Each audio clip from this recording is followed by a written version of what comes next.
Прокомментирует ход голосования моя коллега Татьяна Супряткина. В течение всего дня она работает в пресс-центре Республиканской избирательной комиссии, куда стекается последняя информация из муниципалитетов. Татьяна, здравствуйте. Вам слово. Да, Евгения, добрый день. Мы продолжаем работать в Республиканской избирательной комиссии.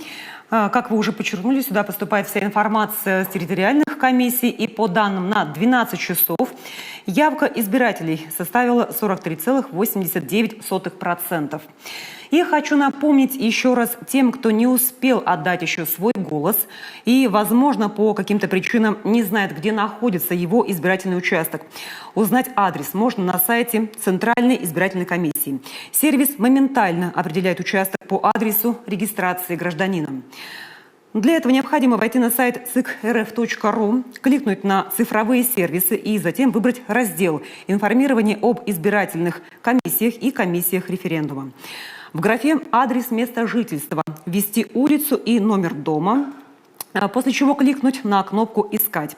Сервис определит адрес участковой комиссии и помещение для голосования, а также покажет карту с отмеченным на ней избирательным участком.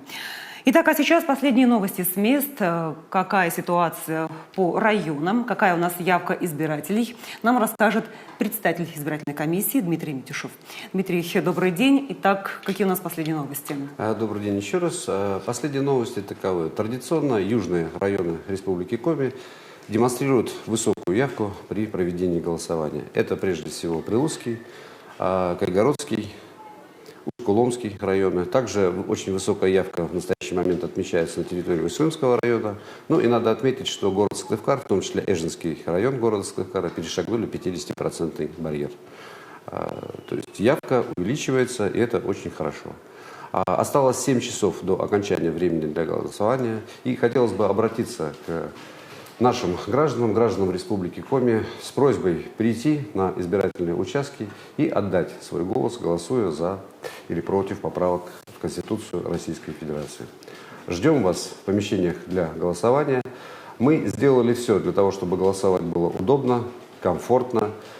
Все помещения для голосования обеспечены в достаточном количестве средствами индивидуальной защиты. Выполняются все мероприятия, направленные на обеспечение охраны вашей жизни, вашего здоровья.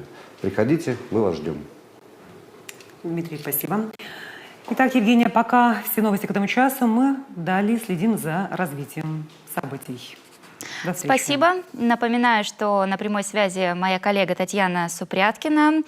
Будем ждать от вас новостей дальше. Ну а мы еще раз объявим цифры по явке. По итогам 6 дней досрочного голосования, которое началось 25 июня, свое мнение успели выразить 224 037 человек. Это 40,11%. К 12 часам сегодняшнего дня явка составила 43,89%.